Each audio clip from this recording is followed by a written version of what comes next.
জ্ঞানেশ কুমারকে এবার নির্বাচন কমিশনারের পদ থেকে সরিয়ে দিতে চলেছে বিরোধীরা। পার্লামেন্টে আসতে চলেছে ইমপিচমেন্ট প্রস্তাব। প্রবল চাপে পড়বে বিজেপি এবং নির্বাচন কমিশন। সাধারণ গরিব প্রান্তিক মানুষের ভোটাধিকারের কি হবে? এখন আমাদেরকে বলছে তোমাদের এসআইয়ের নাম ওঠে না।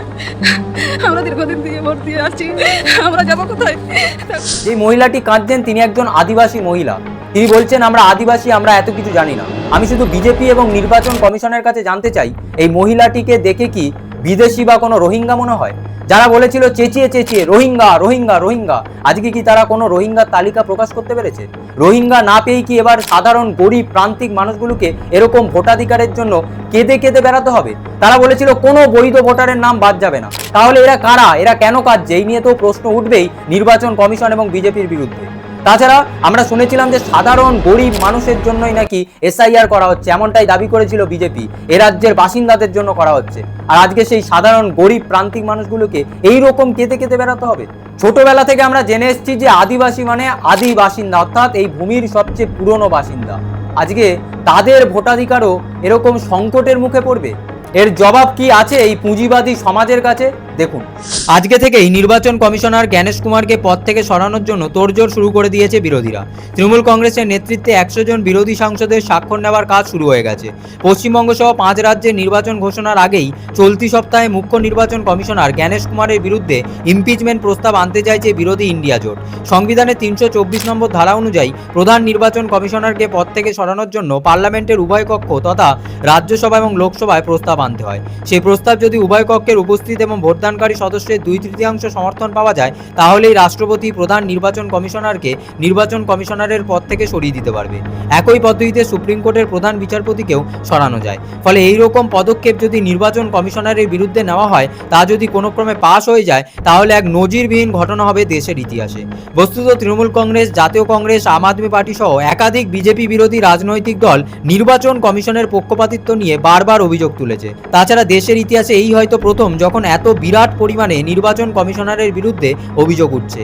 এর আগেও অনেক নির্বাচন কমিশনার এসছেন, কিন্তু এত গুরুতর অভিযোগ কখনোই দেখা যায়নি। তাছাড়া এসআইআরে একের পর এক সাধারণ প্রান্তিক গরিব মানুষের নাম বাদ গেছে, তাদের ভোটাধিকার কারো কারো এখনো ঝুলে রয়েছে। আর যাদের নাম বাদ গেছে তাদেরকে নির্বাচন কমিশনের পক্ষ থেকে ফর্ম 6 ফিল আপ করার কথা বলা হয়েছে। আজকের সুপ্রিম কোর্টে তৃণমূল কংগ্রেসের করা এসআইআর সংক্রান্ত মামলা ছিল। সেখানেও সুপ্রিম কোর্ট স্পষ্ট জানায়, ভোট দেওয়ার আগের দিন পর্যন্ত যদি কারোর ভোটাধিকার নিষ্পত্তি হয়ে যায়, তাহলে সে ভোট দিতে পারবে। কিন্তু প্রশ্ন হচ্ছে, এখনো পর্যন্ত মাত্র 10 লক্ষ বিবেচনাধীন ভোটারের নিষ্পত্তি হয়েছে। এখনো প্রায় 50 লক্ষ ভোটারের নাম ঝুলে রয়েছে। তাছাড়া যে 10 লক্ষ বিচারাধীন ভোটারের নিষ্পত্তি হয়েছে, তাদের মধ্যে কতজন পুনরায় চূড়ান্ত ভোটার তালিকায় স্থান পেয়েছে তা নিয়েও এখনো কিছু জানা যায়নি। ফলে এখান থেকে তো বিরাট পরিমাণে সাধারণ মানুষের সমস্যা তৈরিই হয়েছে। এখান থেকেই তো প্রশ্ন উঠবে, যদি নির্বাচন কমিশন অত্যন্ত সৎ হতো এবং দারুণভাবে এসআইআর প্রক্রিয়া চালাতো, তাহলে কেন বিরোধীরা এত অভিযোগ তুলছে? কেন বিরোধীরা ভোট চুরির মতো গুরুতর অভিযোগ নির্বাচন কমিশনের বিরুদ্ধে তুলছে? কেন সুপ্রিম কোর্টকে নির্বাচন কমিশনের কাছ থেকে ক্ষমতা কেড়ে নিয়ে এক্সট্রা জুডিশিয়াল অফিসারের হাতে ক্ষমতা তুলে দিতে হচ্ছে? তাছাড়া এসআইআর প্রক্রিয়া তো নতুন নয়, এর আগেও তো এসআইআর প্রক্রিয়া হয়েছে। ওই তখন তো এরকম নির্বাচন কমিশনের বিরুদ্ধে গুরুতর অভিযোগ ওঠেনি। এমন তো কোনো তথ্যসূত্র থেকে খবর পাওয়া যায় না যে এরকম মারাত্মক অভিযোগ কখনোই নির্বাচন কমিশনের বিরুদ্ধে উঠেছে। তাহলে আজকে কেন এই গোটা এসআইআর প্রক্রিয়া করতে গিয়ে এত ভুরি ভুরি অভিযোগ উঠছে নির্বাচন কমিশনের বিরুদ্ধে? তাছাড়া যে সাধারণ গরিব প্রান্তিক মানুষ যাদের ভোটাধিকার চলে যাবে, তাদেরকে কি কোনো আশা দেখাতে পেরেছে এই নির্বাচন কমিশন এবং নরেন্দ্র মোদীর নেতৃত্বাধীন সরকার?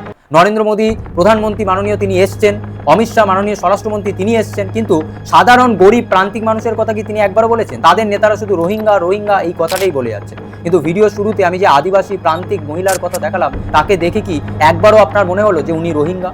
তাছাড়া এই রোহিঙ্গার গল্প বলে অ্যাকচুয়ালি সাধারণ গরিব প্রান্তিক মানুষের মধ্যে, যারা আমাদের নিম্নবর্গীয় মানুষ, তাদের মধ্যে একটা বিভেদ তৈরির চেষ্টা ছাড়া আর কিচ্ছুই নয়। কারণ যত বেশি বিভেদ হবে, ততই বেশি আপনি আপনার অধিকার হারাবেন এবং এই পুঁজিবাদী শাসকের ততই বেশি লাভ।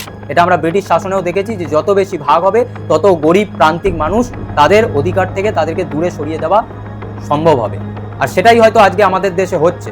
আজকে আপনি শুধু ভাবুন যে একজন গরিব প্রান্তিক মুসলিমের যদি কোনো ভোটাধিকার বাতিল হয়, কিংবা একজন গরিব সাধারণ হিন্দু ভোটাধিকার যদি তারও বাতিল হয়, দুটোর মধ্যে কোনো পার্থক্য নেই। দুটোর মধ্যে একটাই সমর্থক, সেটা হচ্ছে তারা দুজনেই গরিব এবং প্রান্তিক। আপনি শুধু ভাবুন, যখন এসআইআর হয়েছে তখন কি কোনো আম্বানি আদানি বা কোনো পুঁজিবাদী শাসক তাদেরকে এসআইআর এর লাইনে দাঁড়াতে হয়েছে?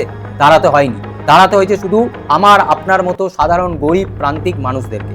তাহলে আজকে এই ধর্মের আফিম আপনার মুখে ঠুসে দিয়ে শুধুমাত্র মানুষের মধ্যে বিভেদ করে দিয়ে আপনাকে ভাগ করার চেষ্টা করা হচ্ছে। কারণ যত বেশি ভাগ হবে ততই বেশি আপনারা আমাদের অধিকার থেকে দূরে চলে যাব, আর যত বেশি একত্রিত থাকবো তত বেশি আমরা আমাদের অধিকার পাবো। তাই সমাজে কেবলমাত্র দুটি শ্রেণী রয়েছে, একটা শাসক যারা এই সমস্ত গরিব প্রান্তিক মানুষকে শোষণ করে, আর একটা হচ্ছে শোষিত যারা এই পুঁজিবাদী শাসকের দ্বারা সবসময় শোষিত হয়। বাদবাকি যে সমস্ত সম্প্রদায় যে সমস্ত কিছু দেখেন যার ভিত্তিতে ভাগ হয় সেগুলো এই পুঁজিবাদী শাসক এবং শাসকের জন্যই বানানো হয়েছে, যাতে আমরা আমাদের মধ্যে বিভেদ তৈরি করে আমাদের অধিকারটাকে বুঝে নিতে না পারি। তাই আগামী দিনে যে সমস্ত ন্যায্য ভোটারের ভোটাধিকার বাতিল হয়েছে এই নিয়ে কিন্তু বারবার প্রশ্ন তুলতে হবে। আপনাদের কি মনে হয় অবশ্যই কমেন্টে জানান।